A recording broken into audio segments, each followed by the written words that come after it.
You fell. Try this again, yeah? Oh god. Okay. Oh, shoot, that's falling.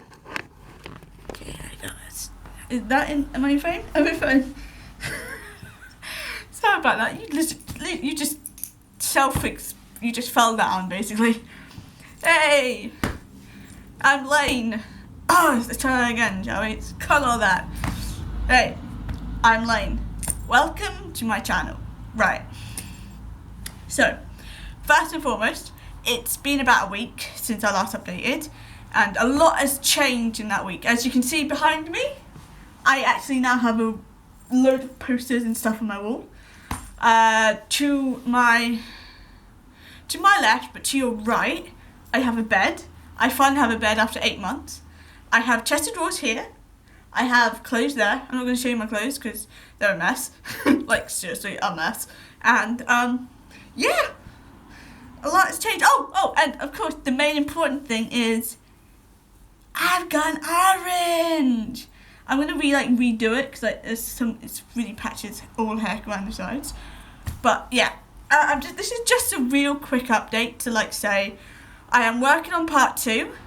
Part 2 is going to be a long process for me to write down what I want to say, make sure I say it right, and that I'm not accidentally triggering myself. I'm in therapy right now with someone who I'm not going to mention, and it's a she, so it's a female, and she was telling me that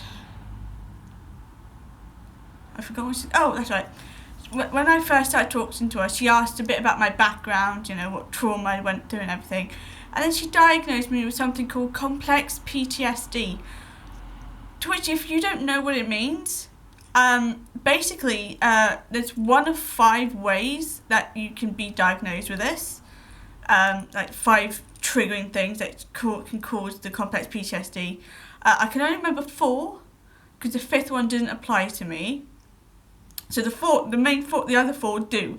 I have 4 triggers that cause the PTSD. One is I was young when the trauma happened. I was a baby when it started, and it didn't stop really until I was nearly 30 years old. Which leads me on to number 2, which is the trauma happened, and it happened for a long time. It wasn't short. It was boom, until nearly 30, skadoosh, get the flip out, get out.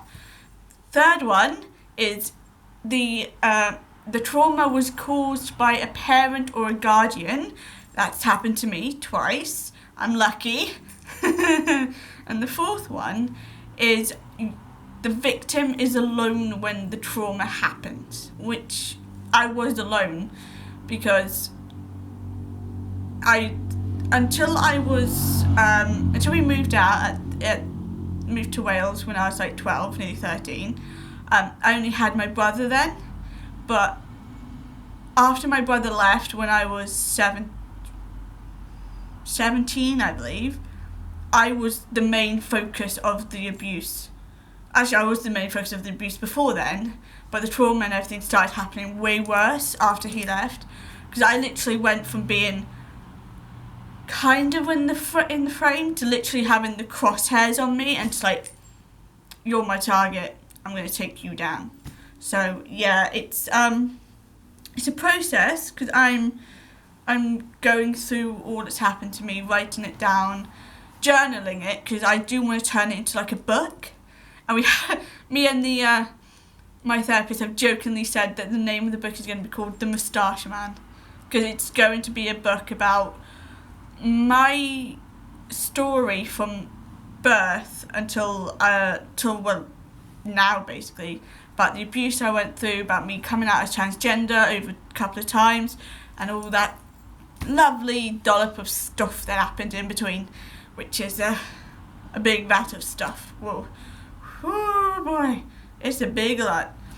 But good thing is, I got on Friday, I got my letter back from the gender services, where they have actually written to the endocrinologist saying, Lane needs to get his blood work done, and then this is my professional opinion. He starts the testosterone, and I've actually got the testosterone consent form, which I need to sign and send it back with my deed poll. Yeah, I'm changing my name by deed poll. I'm like so excited. I'm like dropping everything to do with that family completely. But yeah, so that's happening. So once my deed poll has come back, I can sign the thing, send it off with the deed poll, and get my name changed completely, and then come down on the testosterone. Which I'm like, oh man, oh, I can't believe this is happening. No flipping way, like crazy. And then once that happens, I'll just be taking the testosterone, sorting myself out, and then finding out about gender reassignment surgery, which I've got an appointment for next July. This July coming up next year. I think it's the 21st of July is when I've got my next appointment about gender reassignment surgery, which I am so looking forward to. At the same time, I'm kind of going, oh man, that's going to be tough. But it is what it is, and it will be so helpful for me. It'll be so reaffirming for me to like actually then have, at least I'm halfway done then with, in my opinion, to my transition. I mean, once the top part's gone, then the bottom part is all that needs to worry about, and then once that's done and out of the way, I can start to think about ending finishing my transition from female to male, which is one thing that I'm really looking forward to. My voice is going funny. I'm not sick, I promise. It's just if I talk a lot and a lot really fast, my mouth goes dry because I got no drink next to me, so I can't have a little sip and be like, just wet the throat, just wet the throat. So yeah, I just wanted to drop you a little note so that you are aware of what's going on in my life. You're aware that the reason there hasn't been part 2 is because part 2 is going to literally kick my ass so hard that I see stars. Literally, because I'm like, oh man.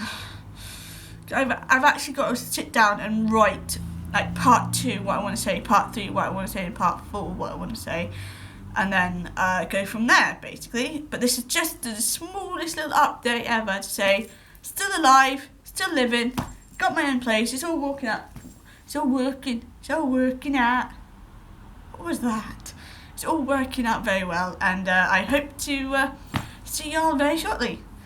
I'm going to zoom in now.